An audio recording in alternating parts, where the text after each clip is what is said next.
Welcome to What About Self-Directed Education?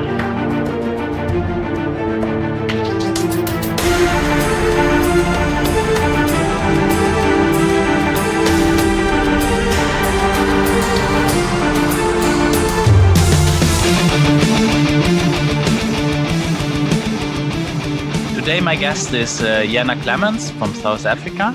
Hi, great to be here, Matt. We are talking today a little bit about self-directed education, of course, as I always do.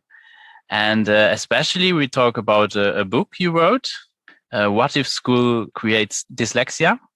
Yeah, maybe we could start how did you come across SDE? Wow, now that's a long story. I'll try and get it shorter. I started becoming aware of kids and their wisdom before I started becoming aware that there was such a thing as SDE. So I was actually working in the field of children's participation in environmental rights, and I was running workshops for hundreds of kids to get their input on how municipal money could be spent in their areas. For example, they would do drawings of their walk home and map out where the danger spots were for them in terms of drunk adults outside bars or railways that were not fenced. And I was really struck by the quality of their input was amazing.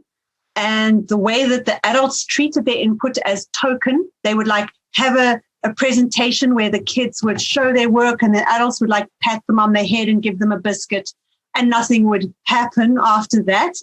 That was very startling for me. That was a big wake-up call. And then secondly, although we weren't talking about school, they talked about school all the time. And I didn't hear a single positive comment. And this was in 2 different provinces, ranging from street child shelter schools to some of the top, most expensive private schools and everything in between. And I had this aha that it wasn't me. It wasn't that I didn't fit into school. Maybe there was something wrong with school itself. If this many kids who were this bright and awake and aware and so full of wisdom were hating school, what was going on? So that was already in place for me when I became a mother. And then I started a reading group to look into alternative education when my son was just a couple of months old, because I was like, okay, he's not going to a mainstream school. Is it going to be Waldorf or is it going to be Montessori? So I started this reading group, and the more I read, the more unhappy I became because of my background in children's rights and their right to be heard in decisions that affect them. And what I was seeing in both Waldorf and Montessori was, again, adults basically imposing adult ideas of education on children. So then I registered for a master's in education philosophy with the plan to develop my own educational model. And I quickly discovered that I was being told again what I would read, what I would say, what I would cover and what I would not cover. And it wasn't going anywhere in the direction I needed it to go. So I left and I didn't know what I was going to do. And in the meantime, my son was a toddler. He was about 1 year old now. And I started taking him to a nursery school that had an open afternoon. Obviously, their idea was recruitment, that you come with these tiny toddlers just to use the playground and play with some face paint or finger paint. And then eventually you'll sign up for their nursery school. But it was really like a social for mums and toddlers. And there I met a family of unschoolers. And their children were a little bit older than mine. The younger one was 9 months older than my son, and the older one was a few years older. And we started to talk. And I thought they were nuts, completely crazy. I couldn't understand what their thinking was. But we quickly established enough of a common ground that we decided to open something together on a friend's plot. Just a very small group for little kids. And we hired a Montessori teacher, and we said, don't teach the kids anything unless they've asked. And this other mom that I'd met was paranoid that her kids were going to get taught against their will. And I was like, what is your problem? What is so terrible about your kids getting taught something against their will?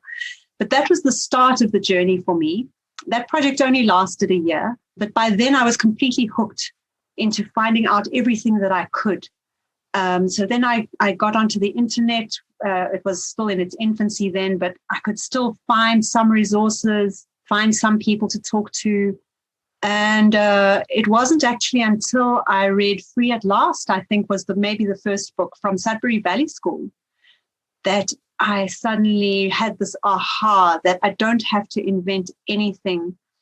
I just have to take these principles and implement them in South Africa, because finally here's something that sees young people as full human beings. Here's finally a form of education that recognizes their power and their wisdom and simply supports that instead of trying to override it. So that's a long story, but I was so excited when I found that. And then, of course, there was still a number of years that went by before we started Riverstonevillage. But basically, my son ended up self-directing his education his whole life, because by the time he was old enough for me to really interfere, I'd already stopped interfering.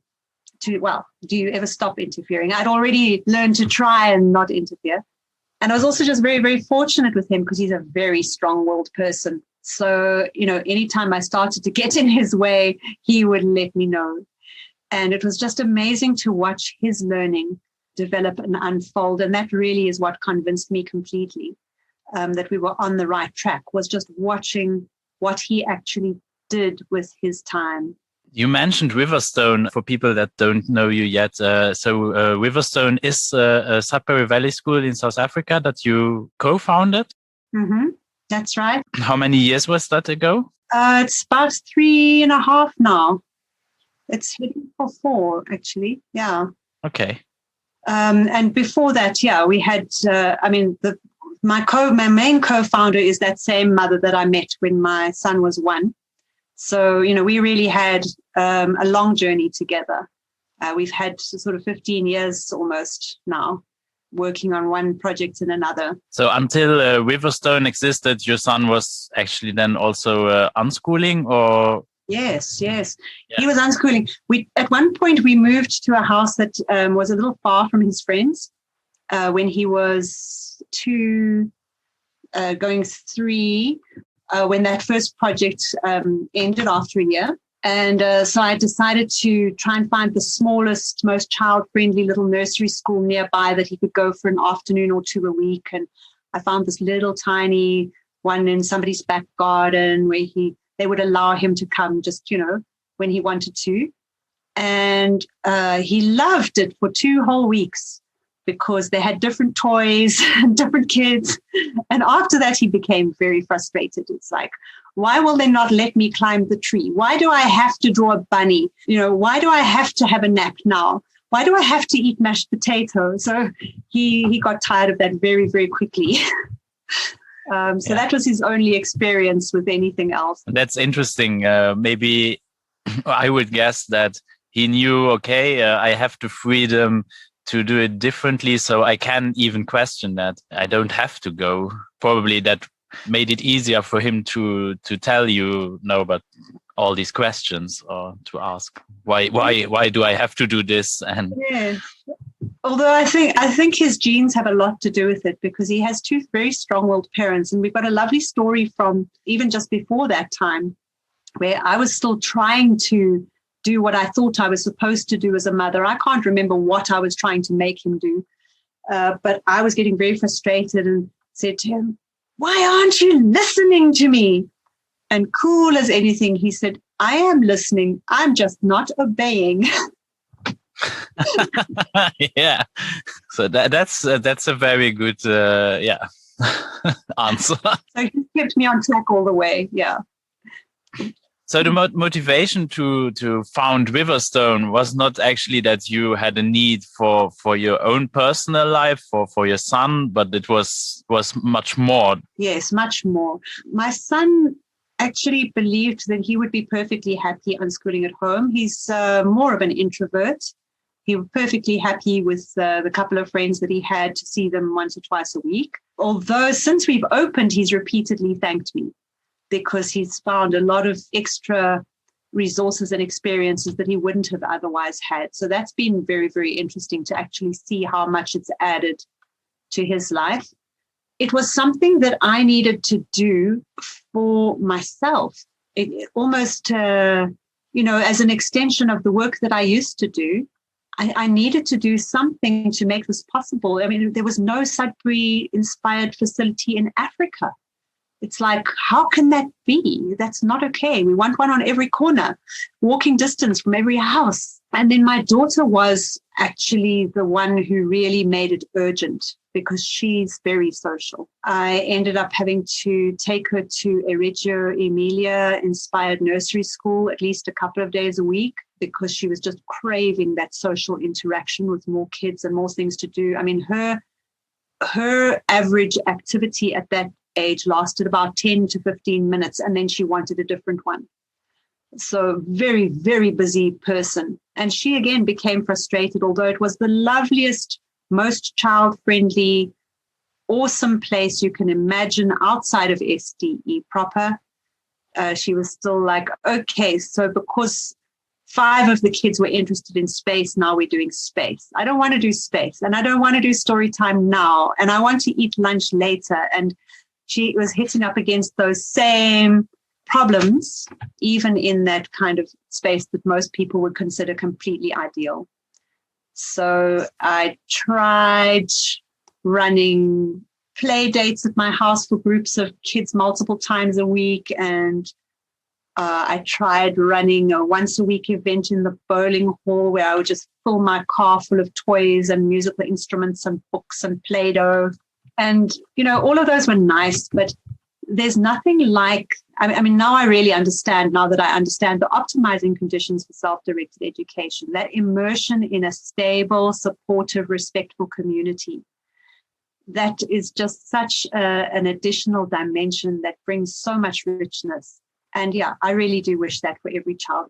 Ultimately, I think what we would love is if we didn't have to have any facilities at all. If the whole of our city, for example, could become a space where the children could free range and be respected and interface wherever they went. But in the meantime, this is what we've got. So creating at least this micro environment, this kind of sanctuary where the kids can come and be themselves is very, very important to me. Yeah, I completely agree. It's really a big need. Yeah, if I remember also for myself, when I look back for my daughter, she also, that was always something she craved for, that there is a community and where you are not judged by mainstream standard ideas of how school should look like. And yes, it would be an ideal situation when simply the community we are actually living in would be such a place. But yeah, for some reason, our society opted to drift away. And I would actually argue that there is no real community. You have like small communities inside of, but like a bigger community, especially for where young people are free to explore and make relations that they would like, or explore interests that they have. Yeah, we are kind of in a state where it's most of the time it's very artificial. Yeah. In my region around me, there is no such a place like Riverstone, and it's really something that is missing. Also to have like a place where you can experience SDE and don't have to have the feeling that you are completely alone, that you have to invent everything, that you have to build everything, like in unschooling.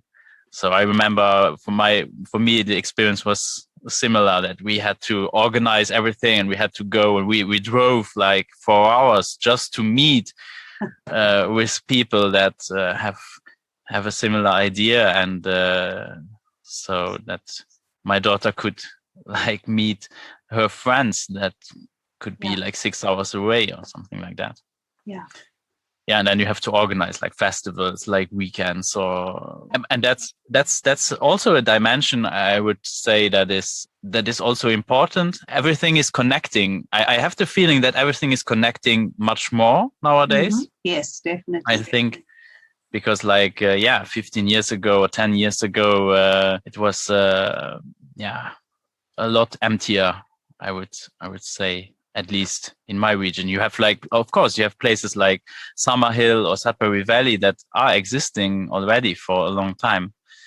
But if you are not living where these communities already are, it's it's different. Then you started writing these books about and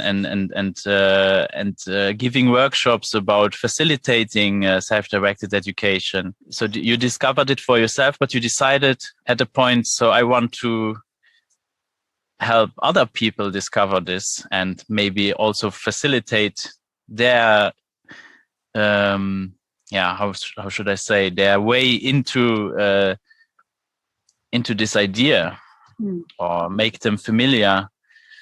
How came that about? Is this also the need to, came that also from the need of connecting with people, or?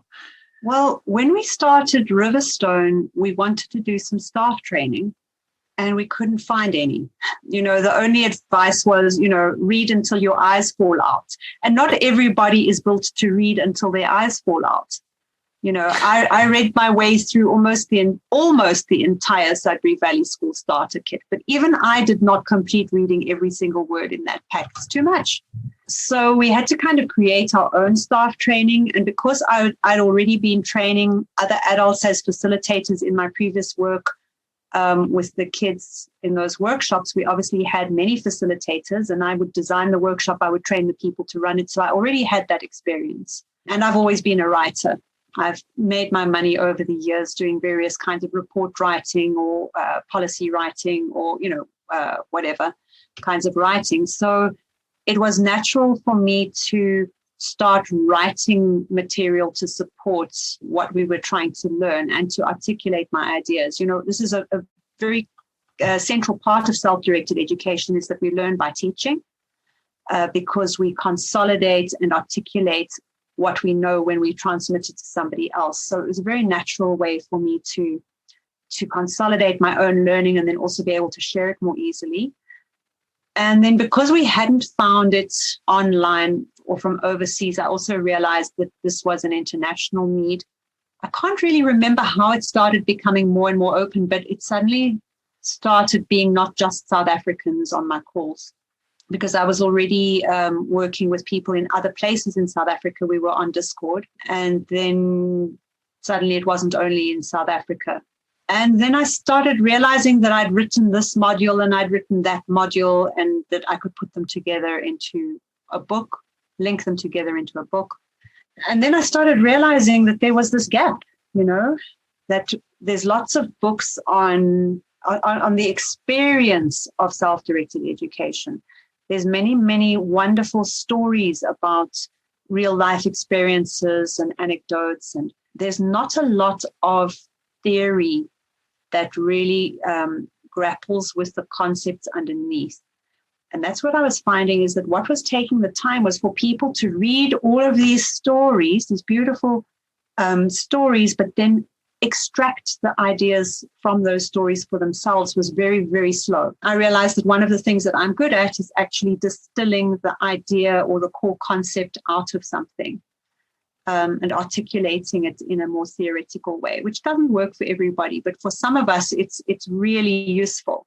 Kind of gives us a fast track to the ideas to be able to actually map them out and articulate them and say, this is why it works and this is what's going on. Here's the dynamic. And now I'm kind of addicted to doing that, honestly, because it's just such a fascinating field. I'm now writing the materials that I really wanted when I signed up for that Master's in Education Philosophy that I couldn't access and I couldn't find. I'm now creating them. And it's become something I can hardly keep up with. I can't find enough writing time for all of the insights I'm having all the time from these kids. They're just amazing. So, yeah. Yeah, it is very interesting.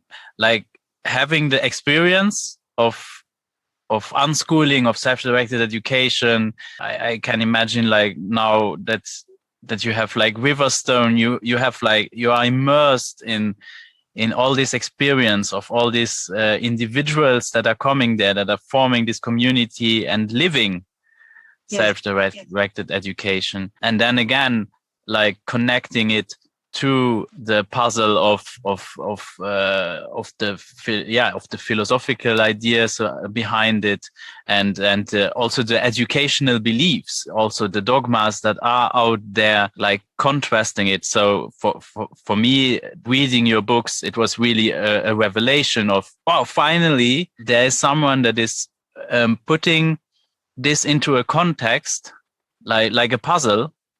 And taking these abstract ideas that are really hard, or at least for me, were much harder to get my head around, because they are like abstract. They are experiences of other people that I didn't make. Probably it was also because of my background of having studied pedagogy. It was like, oh, okay, but now I have like this piece that was missing, that was linking what I recognized in all this educational theory that is out there, where I myself, in my experience, realized, but there's something wrong here. That it is not. There's something missing here. And then came the work of Peter Gray, and I read the work of Alan Thomas and Harriet Pattison and all these amazing studies and all these amazing books on it, and also the more books about the experience. I actually didn't had the chance to, or I didn't had the time yet to read the books about Sudbury, just what Peter Gray wrote about it. But actually, like this, I read some works of Summerhill, so of A.S. Nile, but not so much about Sudbury. What would be the difference actually of Sudbury and for example Summerhill in your opinion? So just to backtrack there a minute, one of the things that I really liked about Daniel Greenberg's writing is that he does he does begin the work of looking at why it works and what's going on. But he's a physicist. And then, Peter Gray does some of that too, but he's an evolutionary psychologist. Whereas in between, I came very close to becoming, I actually did 5 years of psychology before realizing that, again, the direction I was heading in wasn't one I wanted to go in. But I could have become an educational psychologist very easily in a slightly different parallel reality. I really valued what I read from both Gray and Greenberg. But then I had all of this other psychology background sitting there screaming at me, and politics, because I come from, the apartheid era of South Africa and that whole transition. So then I had Carl Rogers in the one ear, shouting about, in my inner psyche, shouting at me about self-actualizing tendencies, and how humans have to become what they have to become, or they just profoundly dissatisfied. And I had Jung shouting in my other ear about synchronicities and the way we find what we need, and then I had Ivan Illich, with deschooling society and looking at the politics of education. And then I had the whole of apartheid education in South Africa, which was explicitly designed to dumb people down and act as a form of propaganda. So there just wasn't any escaping that fact. It was in your face that education was being used like that. So I had all of those other influences, also kind of getting me to see self-directed education maybe from a different angle than the other people that I was reading. Now I've completely lost track because I went sideways there as to what you actually asked me. But it's very, very interesting, because that is also a very important thing, like the politics of it. that are really, really interesting. And what I also found really intriguing when I got introduced to the idea of FHREE, so the full human rights experience education. So like the angle of the politics behind it and how education is also used by governments, but could be or is actually so much more, because it's a very, very personal thing. And it is, in my opinion, kind of misused politically. Yes. Instead of empowering people actually to find out who am I, and trusting also in that if you have people that have this possibility to find out who am I, what are my interests, why I am here, and what do I want to do with my life, without manipulating it so much. Yes. That you would get a society that is actually, nice to live in. Yes. I would guess so. And my experiencing communities that live that give this possibility of self-directed education, having experienced Summerhill or having experienced unschooling festivals, like how the society, how people interact, confirms for me that belief that it would be of great benefit also for the society as a whole, that we can trust in people. Yes. And especially in young people, I have no doubt in my mind that you can entrust them, and they always are well-meaning, and that the outcome is a positive one. Maybe I sidetracked now too. We are completely lost in our thoughts, but I find that interesting, like this connection with the politics and your background. Of course, that makes a big difference. Where I think it's always like, if you read a book by someone, it's kind of always there is the story of the person writing the book in the writing. It has to be. And it's your point of view that makes it unique, and also the differences of the point of view, as you described. The point of view of Peter Gray was a lot different than the point of view of Daniel Greenberg, or is, of course, different, because their experiences are different. They are different people, and that's so interesting, because then there is something for everybody to find, and you can combine it. Yes. And that brings us back to what you asked me, which you've now resurrected, which is like the difference between Summerhill, for example, and Sudbury Valley School. Yes. But this is also why I love self-directed education so much, because people always say, there's no one thing that will work for everybody. So stop saying that self-directed education will work for everybody. And I just find that so paradoxical, because the irony is that self-directed education is the only thing that I have found that allows people to find what is right for them. It's the one thing that can work for everybody, because it isn't one thing. It's like a whole self-directed education is an enormous buffet restaurant where you can help yourself from anything, or you can order something specific from the kitchen, or you can take whatever's on the menu, or you can cook for yourself. It's like, it's the one place. This is where I really struggle with people misunderstanding SDE as well. And this is where I like to talk about Summerhill, because Summerhill offers a mainstream curriculum. It offers ordinary classes. It offers a school that is like the other schools in England. But it doesn't coerce that, and it doesn't only offer that. It also allows you to do whatever else you might want to do instead, and treats it as valid. So if you want to spend your time up a tree and not writing essays, that's absolutely fine. And that's still SDE. Whereas very often I think people look at the SDE of Sudbury Valley School, where there's no class unless it's requested. There's no class unless it's set up by the kids, unless they've initiated it.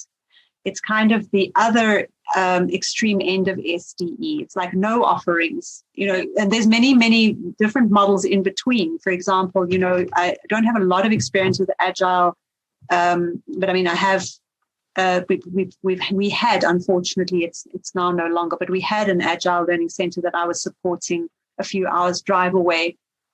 And there, you have active offerings that are made, but again, they are optional. The kids, it's all consent based. So there's this whole range in SDE around how much is offered and how much is completely emergent. And all of that's valid because it's a question of what works for this particular person at this particular time. We've had kids at Riverstone busy doing their Cambridge IGSC things. That's still SDE because they chose it. And it's coming from their own logic, their own reasoning, their own desire as to why they want to do it. We have other kids who would never even consider doing that because it's just really not their personality to sit down with somebody else's curriculum. We have people who need to discover things completely through experiment. We have other people who want to watch a really fun YouTube to learn it. And each of us has different needs over time as to how we want to learn a particular thing or achieve a particular thing. You can't even say I'm this kind of learner or that kind of learner. It's like in this moment, what are my learning needs? And that's really SDE. Yeah, and I think that's the big thing when you get first in contact to wrap your head around, like that you are already doing self-directed education all the time. Yes, you can't not. The moment you go into a library, that's also if you just see it as an institutional thing, like a library is an SDE learning center. Yes. I mean, that's where Peter Gray is very, very keen for that to become obvious. And I think it would be fantastic, if every library became an SDE center. But just to backtrack for one more minute, though, what I do see in the Sudbury type model is the primacy of conversation and interaction as the site of learning. It's like Summerhill still puts the classroom at the forefront. It's kind of the most obvious thing. Whereas in the Sudbury model, you really have that community and human interaction, organic human interaction as being probably the most used way to learn. Let's put it that way. Most of it is education by conversation. That's the most dominant form in my experience. Obviously, my experience is small, but yeah. So it's much closer to actually to make a comparison that I know, like an unschooling festival. Yes. Yeah. But just all the time, and you have a community. You have more.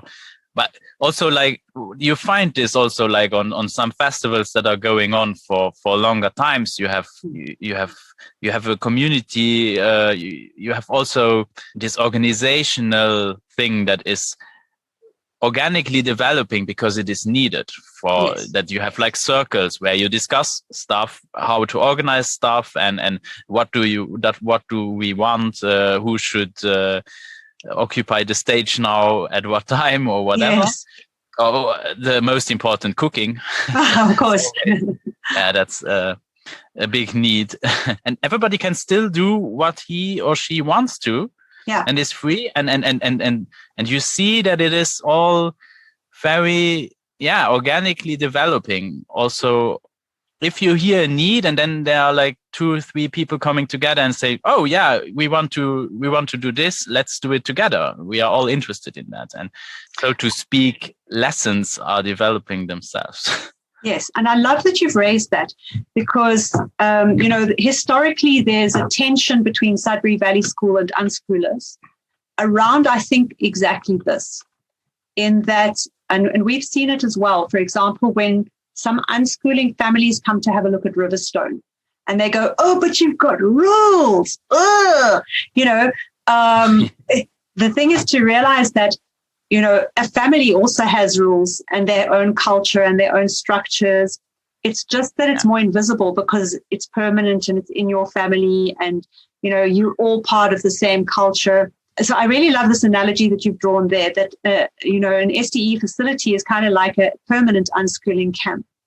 The moment that you're going to go above a certain number of people, above a certain number of hours of interaction, above a certain number of physical resources that need to be conserved or managed, then you're going to have structures for making decisions, for resolving conflict, for making plans. Those are natural parts of the culture, so they're going to emerge. And so, Sudbury Valley School has got structures that they've developed over time.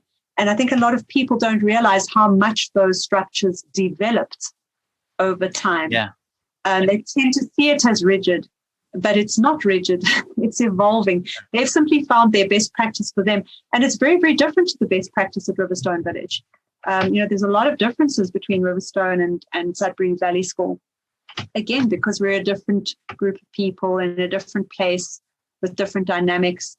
And again, it's evolved over time and it's always evolving. I think it's kind of the realization that everybody is responsible. Yes. Because you are in a community. I find the experience is the strongest when something goes wrong. Yes. Like I had these experiences on festivals where conflict came about. And then you realize, but here's something that we need to discuss and we need to find a way to resolve it. Otherwise, this will make it uncomfortable for everybody to be around. And normally it's very simple stuff, but like I remember one simple thing: you are on a festival and you want to go to bed at a certain time, but you sleep like 20 meters away from the stage. Good luck.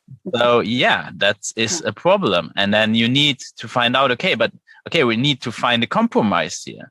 Mm-hmm. So either you move further away from the stage, because of course people want to have fun and make music also like a little bit later at night.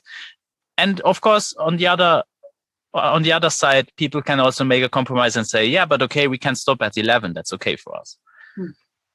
Yeah. So, and then you have a rule, and it came about just because that's the need. And on the next festival, maybe nobody has a problem, so you don't need that rule. So that rule doesn't exist. It doesn't need.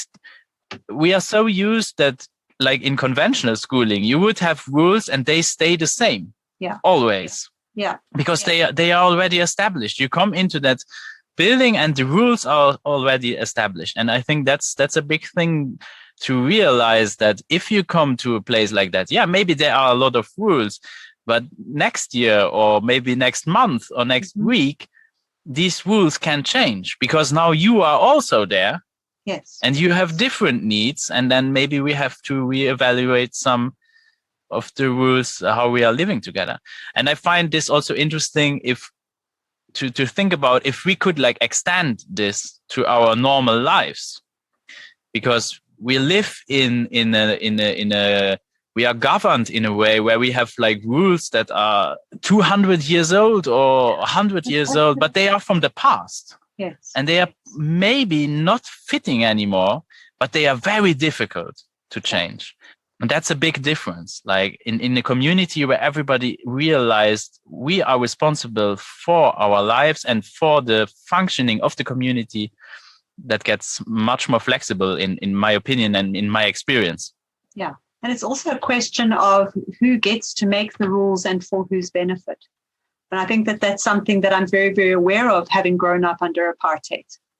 Again, it was really in your face that it was a very small group of people who were making the rules only for their own convenience at the expense of everybody else. And that's actually the norm in our cultures. It's just not always so blatant.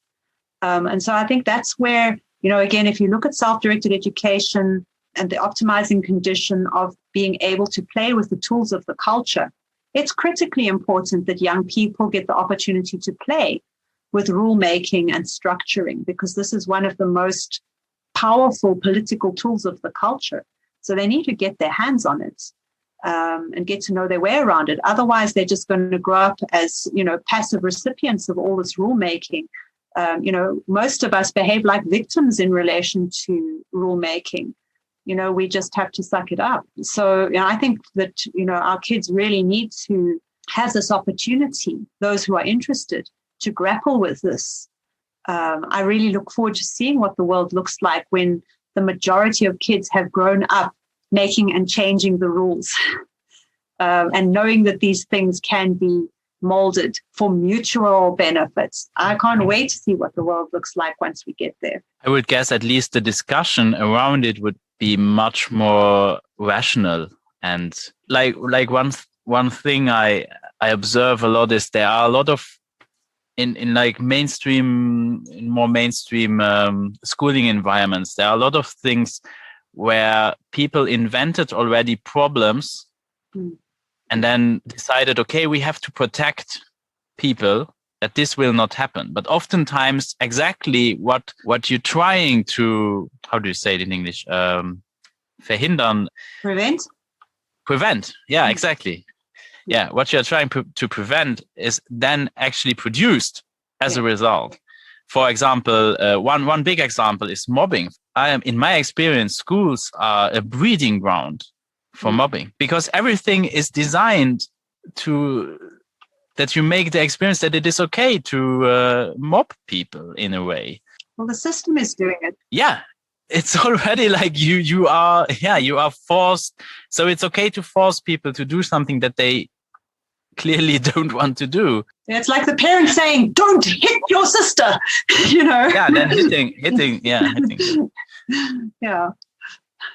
Yeah, or like also like, yeah, stuff in our all day life, like using a knife. Yeah. Yeah, of course, a knife is dangerous, but if you are never allowed to touch a knife. Yeah, one of my first ahas around that was actually, again, a different unschooling family that I encountered when my son was quite young. And this mom had handed her 3-year-old a really sharp kitchen knife. And the 3-year-old was chopping carrots with a really sharp kitchen knife. And I was like, okay, that's interesting. And she said to me, the secret is you have to give them a sharp one because it's the blunt ones that will hurt them because they can't control them properly. And that's true. Like, okay. And what's going to happen if she cuts her finger? What's the absolute worst that can happen to a 3-year-old with a sharp knife chopping carrots? She can go to the emergency ward to have a couple of stitches. She's not even going to manage to amputate her finger. You know what I'm saying? It's like, this is a learning experience we can actually afford. And then she's going to know a lot about sharp knives. But I actually never saw that child bleed. No. Yeah, that's also my experience that it is the other way around. And I like doing this at festivals, like cooking with young people. I like cooking with them together, so they help me. And yeah, what they like the most is chopping up vegetables. Mm-hmm. So I had one story where there was a teenager. I think she was like 16 years old. Wow. She never chopped up vegetables. It was not in an unschooling or self-directed. It was very free, but we just cooked. It was like, a workshop and we cooked together. Mm. And she was so happy that she could cut paprika and carrots. And she was like, wow, I never did this before. And and the 3-year-old is perfectly capable. Yeah. That's amazing. It's not that you leave them alone with the knife. It's not that you are not there to help them if they need help, or that you do whatever you want. Yeah. That's the other misconception that people associate, I think, a lot with self-directed education or unschooling or whatever, how you want to call it. That there are no rules and they can do whatever they want. But this is actually not the case. Yeah. This is also where I really do appreciate, Peter Gray's work on this in terms of really articulating those optimizing conditions, because I often share that with people when they just start unschooling. And I say, okay, so there's actually this list of optimizing conditions and it's really useful. Why don't you have a look at it and think about how you are going to provide what's on that list? Because if you're not providing what's on that list, then maybe you are being a bit lazy or, you have the opportunity to slide into neglect without realizing it.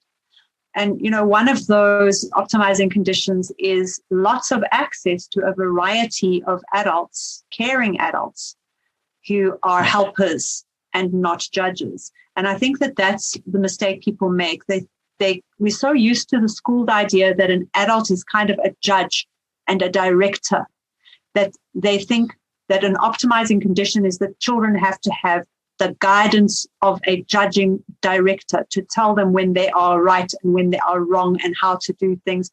And we do need access to adults who can assist us. It's just that they need to be in a different role, not in that judging, guiding, I will tell you the way to go kind of role. But kids absolutely do need wisdom and support and, to be able to have a sounding board and somebody to consult. That's very, very important for self-directed education. And it is this trusting relation. Yes. A safe relationship. Yeah. It's such a big difference if I'm lecturing a young child about, hey, this knife is sharp, and telling them already what will happen. You will cut yourself, and then you will bleed, and then this is this is all making prophecies. But you could also be there like, yeah, but I'm very careful with a knife, and they are very good observers. Yeah, they are immersed, But for that to happen is like, I think like one big roadblock is that we as adults have also to be freed, to have the time to go into relationship. I just, 2 days ago, I heard a very good interview where the person said like, yeah, but we ourselves as adults were kind of neglected having all these relationships. And so it makes it more difficult for us as adults to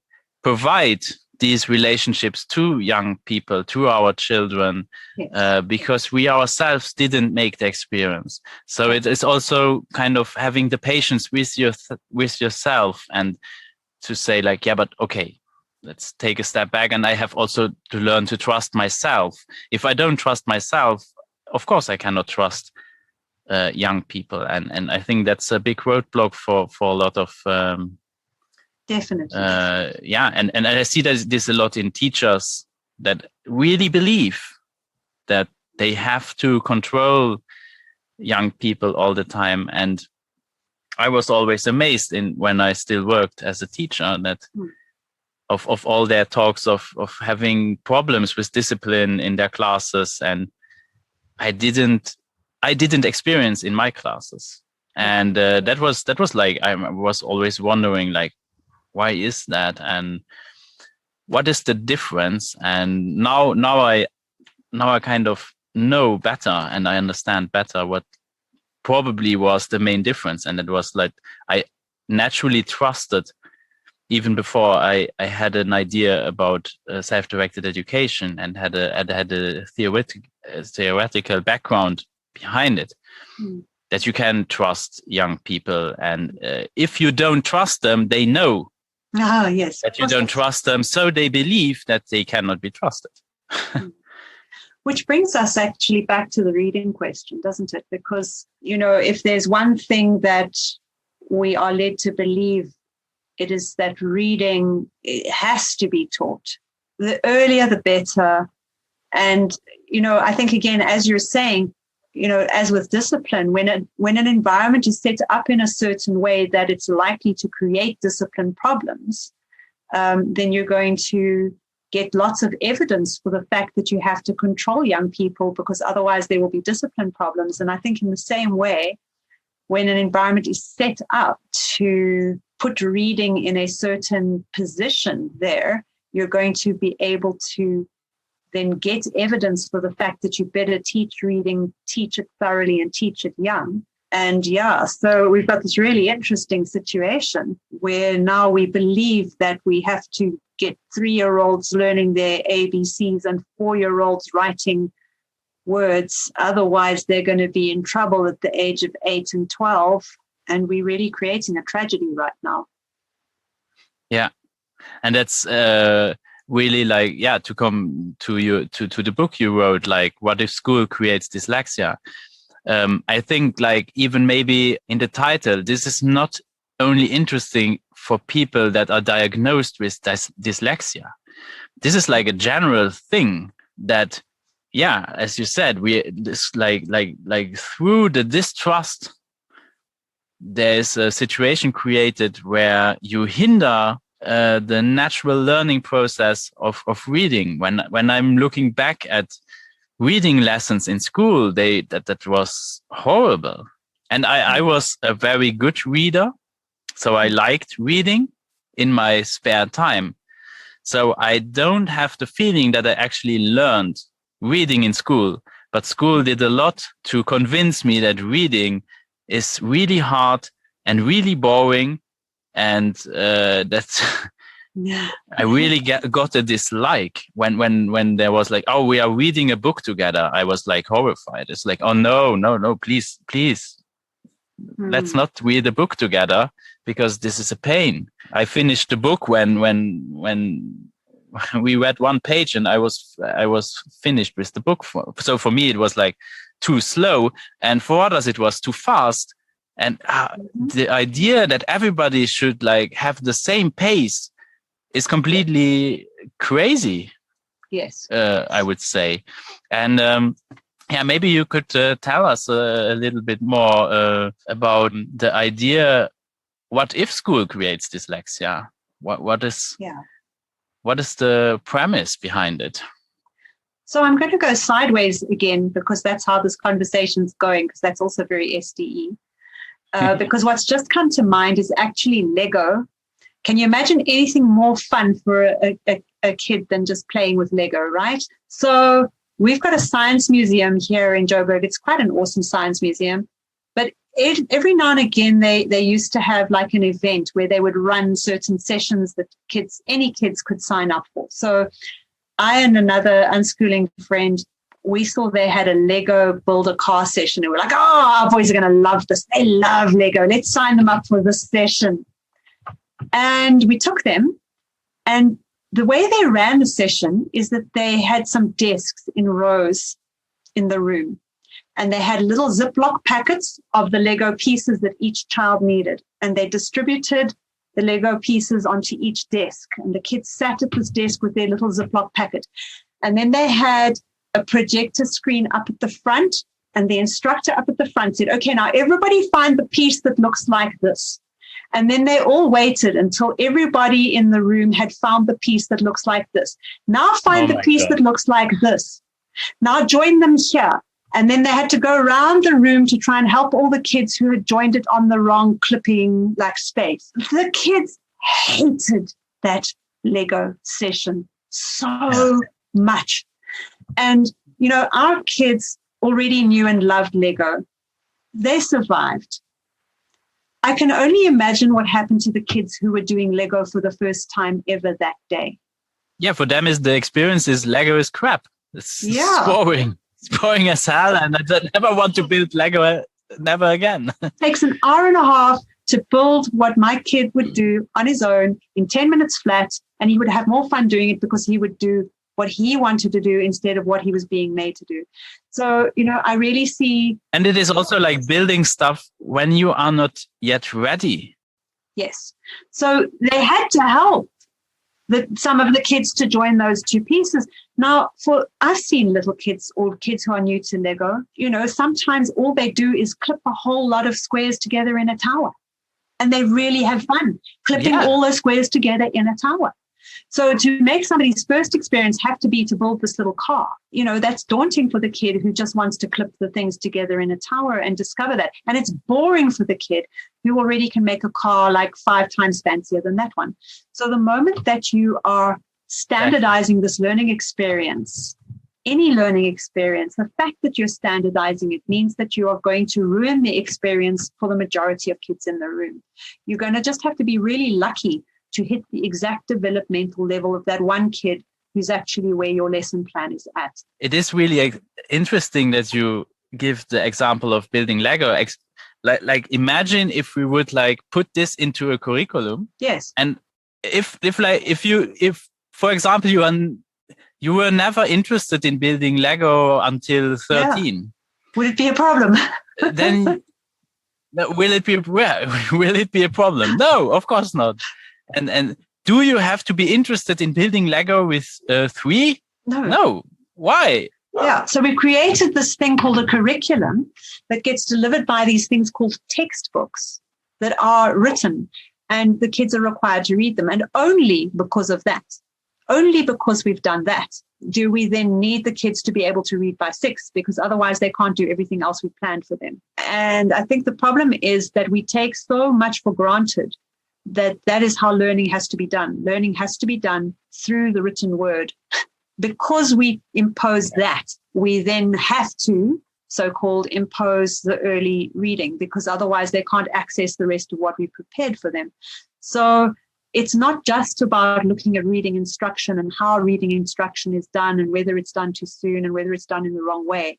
It's looking at the whole context that makes us create this artificial emphasis on reading instruction, because it's unimaginable to most people right now who are alive in this time right now. Most of the people cannot imagine what does an education look like when it doesn't depend on a text book. And that's been the most amazing thing for me, is watching kids get amazing amounts of education. Again, as I say, primarily through conversation, also through hands-on experience.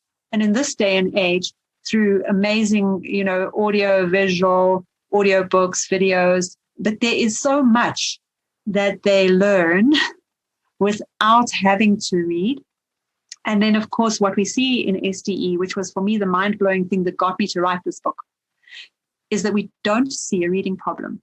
So, conventional logic would say, okay, if the kids don't have to learn to read in order to learn, they won't learn to read. We're going to end up with kids who can't read. And exactly the opposite is true. SDE is the only learning system that I have managed to find that doesn't have any illiteracy at the end. There's no functional illiterate who comes through from SDE. It's just a question of when they learn. But they all end up fluent readers. Even the ones that we can spot in other ways have the dyslexic neurology. So there's a bit of disagreement with me around this. Greenberg and Gray are not convinced that there is a dyslexic neurology. I live in a family of dyslexics, and I believe there's a dyslexic neurology. And I even noticed the other day that I've got a note up on I'm looking at it right now, up on my pin board, something that I wrote for myself a few years ago before I even started looking at this. Without thinking of myself as dyslexic at the time, I've written the word hearing, and it's written with a D at the end instead of G, hearing, because that G is flipped upside down and backwards in my handwriting. And it took me 2 years more than that to notice that I even did that. I just never had the reading problem because I was already reading when I got to school. So I do think that there is a dyslexic neurology, but it doesn't have to involve a reading difficulty. And the reading difficulty seems to come from the pressure and the stress, sometimes of having the wrong method given to learn to read, also from it happening before they are ready, from being in an environment that doesn't feel safe and relaxing, from trying too hard, because the dyslexic mind is very, very good at certain kinds of very complex processing. And if you over-process a two-dimensional text, then you're going to have problems, keeping it still. So, for me, it's so important to get this book out there because I hate unnecessary tragedy. The world is hard enough as it is. Life is hard enough as it is. But when you have somebody trying their hardest to do something they really want to do and getting the opposite result than what they are trying to do because of something completely preventable, for me, that's tragedy. And I see that in two groups of people. I see that in dyslexic kids trying to read through school methods. They're trying their hardest to achieve this thing they want to achieve, and they're getting the opposite result, and reading is becoming more and more difficult. And I see it in a second group of people, the people who are trying to help them are trying their hardest to help these kids with such goodness in their hearts, trying so hard to help these kids learn to read and getting the opposite effect. How can we possibly say that we have functional illiteracy coming out the other end when remedial education has been applied? How is that possible? So this tragedy needs to be prevented. Yeah, and I think your book could be like a a great contributor to change how we think about it. Because if you change the perspective on how we are learning to read, it makes such a difference. I had a personal experience of learning to read in my professional experience. So being or I was a music teacher, and in music schools, at least in Luxembourg, the most important thing, like in schools, is that everything is built on that you are able to read So able to read music sheets. And this is that takes a lot of time if you start out learning an instrument and you have to read music sheets. So until you come to actually playing and discovering your instrument, you are spending a lot of time, you are wasting a lot of time. So I came across the study that Harriet Pattison and Alan Thomas did about reading, rethinking how to learn to read, that they did with unschoolers. And where the conclusion was but it's completely normal that you start reading with 12, 13, that's no problem at all. Also, coming to the conclusion that, but unschoolers seem to have not so much a problem with learning to read. They just do it at their pace. So also this switch of perspective. So I decided I will do an experiment. I will stop wasting my time teaching them learning to read music sheets. And actually the result was that my students were better readers after I stopped teaching it. So I made the experience in my professional work. The moment I stopped, it was much easier. I was still in a thinking of I have to manipulate my room and everything to that they see that is a tool of the culture, that they are in contact with it, and that was there. But I don't think that was the main factor that played into why later on I discovered, but now it went much quicker. The process of learning to read music was much more about exploration. And like building Legos, I had some students where I even worked with Legos to explain the concept of rhythm, how this is, because it's a mathematical concept, and it's the same like in Legos, you build with Legos, and then we went also the other way around. Instead of learning to read because I want to read the music sheet, we learned to use the tools of this language to compose. Yes. To write down your music. So, and for some, that was the right way to do it, because they wanted to compose and they were, wow, this is what I composed. And now I can translate this on my instrument, and I can kind of, so they had a hands-on experience. Why am I even doing this? And it was not because the music school wants me to. Yes, that's lovely. And interestingly, how many kids I've watched now doing that with writing and reading, actually wanting to write, not particularly interested in reading, but wanting to write, wanting to put their own thoughts down on paper, and reading coming that way around. And the delight they have in playing with spelling and inventing spelling and creating spelling, and how at some point that naturally progresses into wanting to know how to spell it so that everyone else can read it, because after a while they realize it's only people like Je'anna who can read it, because I can read anybody's spelling. So, that journey of discovery. Yeah. Mm-hmm. That's also interesting, like that you also can play with spelling. Yes, it's fun. That young people and also adults, that people like to play with words, but to do that, you have to be allowed to misspell words. And oftentimes, the humor comes also by accident, because you are trying to write something and then you find out, but you spell it, it says something completely different, or you can interpret it in a completely different way. And this can create funny situations. And in that way, it is not something this is wrong, I have to underline. No, the result was something unexpected. And I think like finding stuff that is unexpected makes it that much more interesting. And this is where, one of the things that I deal with, that you've read in that first book of mine is about the learning cycle. That the most common way that we progress is we start out by not knowing that there's something to know. We don't even realize that we don't know something. So we think we know everything there is to know. And then we move from there into discovering that there's something we don't know. Discovering that there's a gap in our knowledge, there's something we don't understand.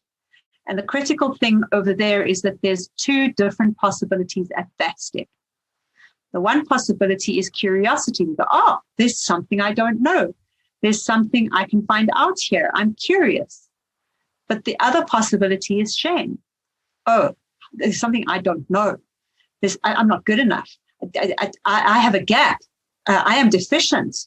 And those are the two possibilities at that step. And the problem is that the moment that we are feeling pressure, we are being judged, we're being marked, we're being graded, we're being made to stand in front of the class, we have this expectation that people who are good enough can do this, then we are really pushing people towards the shame part of that. And that's not going to lead you forward into learning. That's going to lead you into shutting down, into denying that there's a problem, into trying to pretend that you know, into cheating so that it looks like you know, into saying that it's not worth learning, so you won't put in an effort because I don't care about that kind of defensiveness. Everything there is actually going against the possibility that you're actually going to learn. Whereas the moment that you're in play mode is exactly what will take you into, hey, this is fun. We can play with it. We can experiment with it. We can see where it goes. We can be curious. We can just see what happens. And this is where I think the difference between self-directed education and, the current method that is most common in mainstream schools are at such odds, because the way that schools are currently set up is almost guaranteed to push you into shame every time you don't know something or haven't. Look at how they mark things wrong. They constantly correct you. You're not allowed to experiment at all. It's all about getting it right. And the people who are rewarded are the ones who get it right the quickest. No, there's only one right answer. So, it's soul destroying. That is the thing, like what Sir Ken Robinson was talking about all the time, like creative thinking is destroyed. Because there is not only one answer. There are so many answers. And also, why are you doing something? Like another example, it's not something like, now you have to get a grade, because that's the same. Like also we correct and then we applaud if you do something as we wanted it, as we expected it. So that's kind of the same. I don't have to applaud all the time that, C. Okay, yeah, the letter C, applause. And now you get a star. That's also not really helpful. And it's well meant, but it's, in my experience, kind of the same. So there's a lot of assumptions about what has to come before what, which people assume are universal, but they're just really not. Your foundation might not be my foundation. I've seen many, many kids grasp the concept of reading and start to read certain words before they have their whole alphabet. They might not have any idea what Q is. Yeah. Q is one of the later ones to come because we hardly ever use it. Why do you need to know Q before you can write the word love? And it's interesting to me how many SDE kids start with the word love because their most common experience writing to people is to write the person's name, love, and their own name in cards and greetings and things like that. And it's a wonderful first word compared to the, what is the in my life? I can live without it. Is the first word not generally apple because it's A? And apple, let's talk about, cross-cultural interactions. Many people don't even have an apple. It amazes me how we still teaching all these city kids, the cow goes moo is really, really important. The pig goes oink. It's like, these are life skills, right? Yeah, but mine corrected me very quickly. They were like, pigs do not go oink, they go. How do you spell?